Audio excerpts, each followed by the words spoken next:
बिस्मिल्लाहिर्रहमानिर्रहीम। दोस्तों, मैं हूं जुनैद इकबाल और आप देख रहे हैं नए रास्ते। और जनाब, आज हमारे पास बेशुमार मालूमात है।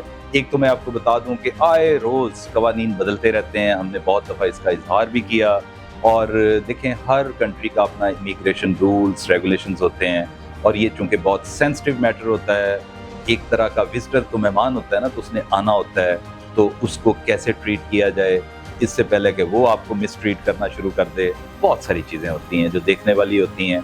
हम शायद इसी वजह से ही देखते हैं कि वीज़े का हसूल बाज़ दफ़ा बहुत मुश्किल हो जाता है। थोड़ा सा भी डूबियस हुआ नहीं आपका कैरेक्टर, वो वहीं पे ही, बेशक भले से आपके दीगर जो चीज़ें हैं बहुत ही बेहतर हों, लेकिन किसी एक आध पॉइंट पे आके उन्होंने मशकूक होना होता है। तो हम कंसल्टेंट की कोशिश ये होती है कि वो कहीं भी डूबियस ना रहे, ओपन रहे, कहाँ से भी चेक हो जाए, डबल चेक होए, ट्रिपल चेक होए, तो वो आपको उसके बारे में इंफॉर्मेशन वो ले सकते हैं खुद भी, और उनका ध्यान कहीं नहीं जाता। अच्छा, अब जनाब अली असद भाई से हम पूछते हैं जो स्टार्ट में ही, कि जैसे मैंने बात की कि जनाब कवानीन चेंज हो रहे हैं, तो हम हो रही थी, सुबह बात हो रही थी इनसे बैठे हुए कि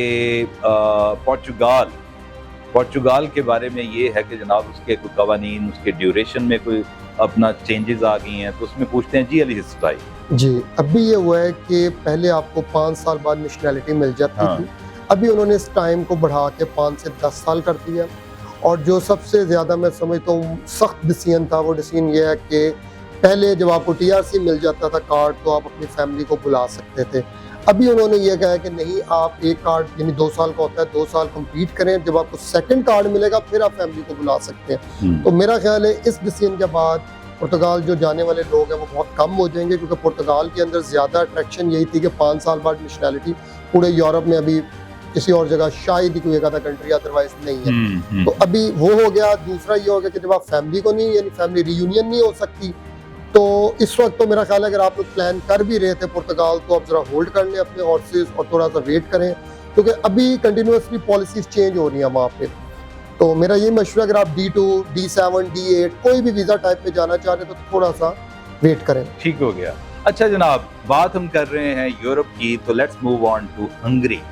हंगरी के बारे में सुना ये है कि 10,000 यूरो की इन्वेस्टमेंट से आपको वहां पे गोल्डन वीजा मिल सकता है। इस बारे में क्या कहते हैं, जरा अनफोल्ड करें इस पूरी हकीकत को। जी सर जी, गोल्डन नहीं, बस सिल्वर ही मिलना जी। अच्छा, उसमें यह है कि जुनैद भाई, ये होता है कि आप वहाँ पे बिजनेस अपना स्टार्ट करते हैं, बेसिस ऑफ दैट बिजनेस आपको जो है वहाँ पे फिर टीआरसी मिल जाती है और आप अपनी फैमिली को भी बुला सकते हैं। अब अंडर द करंट सर्कमस्टांसेस जो है 10,000 यूरो की इन्वेस्टमेंट एक बहुत मामूली इन्वेस्टमेंट है। अगर आप उसको कंपेयर 35 लाख के करीब, 35-36 लाख की अगर हम कर लें, तो इतनी इन्वेस्टमेंट जो है वो इससे ज़्यादा तो पाकिस्तान में डन वीज़े भी करें नहीं। देखें, 35 लाख रुपया ये हो गया, उसके अलावा वीज़ा फ़ी, उसके अलावा एयर टिकटिंग, उसके अलावा उसका स्टे, उसके अलावा फिर कंसल्टेंसी फ़ी, तो ये बात तो जाएगी कहीं कोई 50 लाख। बिल्कुल। लेकिन जुनैद भी उसका फ़ायदा देखें ना, अगर आपके 4 फैमिली मेंबर हैं और आपको 4 वीज़ाज मिल जाते हैं, लेकिन वो जो इन्वेस्टमेंट है वो तो आपकी है। No one is taking that money from you.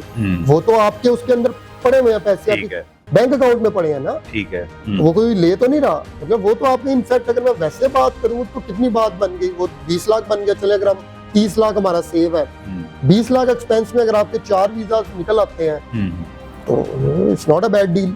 ठीक हो गया। चलें दोस्तों, हंगरी के बारे में एक पूरा मुफस्सल तरीन हम एक रिसर्च करके आपके सामने आएंगे, आपके साथ जनाब हम डिस्कशन करेंगे। और तो हमने बात की है जनाब पहले रोज़ बदलते हुए कवानीन की, हल्के से बड़े सॉफ्ट से पैराए में। उसके बाद हम आए हैं जनाब हंगरी पे, और हंगरी के बाद let's move on to UK और आयरलैंड, जहाँ भी आप ज़्यादा बेहतर समझते हैं अपने दोस्तों के लिए बताइएगा। जी, अभी यूके के अंदर जी एक बड़े पॉजिटिव चेंज आई है कि आपका जो लॉन्ग टर्म वीज़ा है वो अब आपको ई वीज़ा मिलेगा, पेपर वीज़ा नहीं होगा। ई वीज़ा का फ़ायदा ये होगा कि लेस डॉक्यूमेंटेशन, पासपोर्ट लोगों का जमा नहीं होगा। ये काफ़ी पॉजिटिव चेंजिंग्स आ रही हैं और पूरे यूरोप में आ रही है। सर, आपके प्रोग्राम में मैं ये भी अनाउंस कर दूँ कि यूरोप के अंदर, इवन शेंजन जोन के अंदर, अभी इंशाल्लाह अक्टूबर में एक नया सिस्टम जो है वो नाफिज होने जा रहा है, एंट्री एंड एग्जिट सिस्टम। अच्छा। उसका फायदा ये है जुनैद भाई कि अभी आपका हर कंट्री इंडिपेंडेंट है। आप जाते हैं, मतलब फॉर एग्जांपल आप जर्मनी गए, वापसी पे आप जर्मनी के रिकॉर्ड में तो आगे आप एंटर हुए हैं, वापसी आपने हॉलैंड से कर ली, उनके रिकॉर्ड में आगे आप चले गए, लेकिन ये किसी जगह सेंट्रलाइज नहीं है। ठीक। अभी इसको वो सेंट्रलाइज करने जा रहे हैं, नंबर 1। नंबर 2, जो सबसे पॉजिटिव चीज ये नेक्स्ट फेज में, वो एक पोर्टल बनाने जा रहे हैं। जैसे आप अभी कनाडा का, यूके का, आयरलैंड का या ऑस्ट्रेलिया का, न्यूजीलैंड का वीजा फाइल करते हैं, हर डॉक्यूमेंट आपने ऑनलाइन अपलोड कर दिया और उसके बाद जाके सिंपली बायोमेट्रिक करवाई, तस्वीर उतरवाई। ठीक। अभी ये करने जा रहे हैं, लेकिन इसमें थोड़ा टाइम लगेगा। होपफुली नेक्स्ट ईयर ये हो जाएगा इंशाल्लाह ताला। ठीक हो इससे गया। अपॉइंटमेंट के मसले में भी बड़ा पॉजिटिव फर्क पड़ेगा, क्योंकि जब अभी हम जाते हैं तो सर वहाँ पे 2-2, 3-3 घंटे लग जाते हैं, क्योंकि वो डॉक्यूमेंट्स को चेक कर रहे होते हैं। जब डॉक्यूमेंट आपने अपलोड कर दिया, आपने सिर्फ वहाँ जाना है, उनको एक लेटर देना है, उन्होंने आपके बायोमेट्रिक लेने हैं, फिंगरप्रिंट्स लेने हैं, 15-20 मिनट में आप फारिग हो जाएंगे। तो ये बड़ा पॉजिटिव चेंज आ रहा है। और यूके के हवाले से मैं अगेन कहूँगा, ये बेस्ट टाइम है अप्लाई करें। यूके में भी कुछ चेंजिंग्स आ रही हैं आने वाले दिनों में, लिहाजा फौरन अप्लाई करें। इस मौजूदा जो रिलैक्स इस वक्त माहौल है, इससे फायदा उठाएं। सर यूके के इस वक्त जितने वीजा मैंने पिछले दिनों में लगे हुए देखे हैं, माशाल्लाह आपने किसी खुद जगह बहुत नहीं।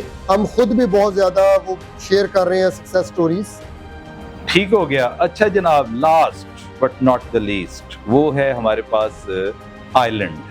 तो अब मैं आपको बता दूं, ये चीदा से सवालात हैं, चीज़ें थोड़ी सी, इनके बारे में अगर आप हमें कमेंट बॉक्स में पूछेंगे तो फिर उसी कंट्री को हम नेक्स्ट आपके सामने पेश करेंगे पूरी तफसील के साथ। जी आयरलैंड के हवाले से क्या कहते हैं? आयरलैंड का भी इस वक्त विजिट वीजा पे बहुत लोग जाने के लिए तैयार हैं, अच्छा जी। क्योंकि आयरलैंड में बहुत सारी अपॉर्चुनिटीज इस वक्त, मार्केट हॉट है, मार्केट में मतलब है ये इस वक्त है। तो मैं लोगों से कहूँगा कि थोड़ा सा इसको करें। बल्कि एक जुनेद भाई आपके प्लेटफॉर्म से मैंने एक नया शुरू कर रहे हैं हम आपके इस प्लेटफॉर्म से इंशाल्लाह। हम लोग जो पाकिस्तान से परेशान हैं और वो बाहर जाना चाह रहे हैं, उनको हम बताएंगे आपने अपना सीवी कैसे बनाना है, खुद बनाएं, हम आपको सिर्फ गाइडेंस देंगे। ठीक।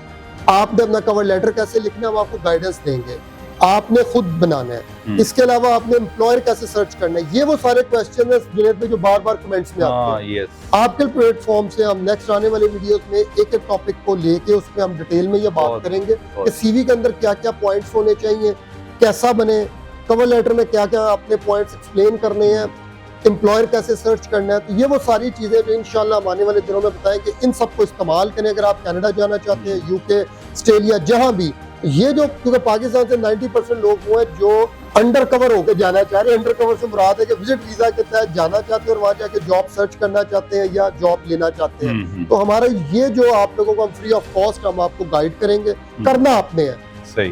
तो इंशाल्लाह ताला इसका आपको बहुत फायदा होगा। आयरलैंड भी अगर आपने जाना है, we are more than available. आपको चाहिए बेसिक डॉक्यूमेंट चाहिए, bank statement, proof of income, FRC, MRC and assets detail. बहुत खूब। चलें दोस्तों, अभी हम आपको आज जो इसको रैप अप करते हैं, थोड़ा सा इसको बता दें आपको कि हमने क्या गुफ्तगू की है। यकीनी तौर पर आपने देख ली होगी कि we started off with Portugal, then moved on to Hungary, उसके बाद हमने यूके का जिक्र किया, अल्टीमेटली फिर आयरलैंड पे आए हैं। बहुत ही अच्छी इन्फॉर्मेशन होती है अलियासम के पास, और सबसे बड़ी चीज़ ये है कि ये हमेशा अपडेटेड होते हैं और इनकी बताई शुक्र है अल्लाह का, अब तक किसी बात को किसी ने चैलेंज नहीं किया कि नहीं जी आप गलत इन्फॉर्मेशन दे रहे हैं या फरसूदा है, पुरानी है, वॉट एवर जो भी है।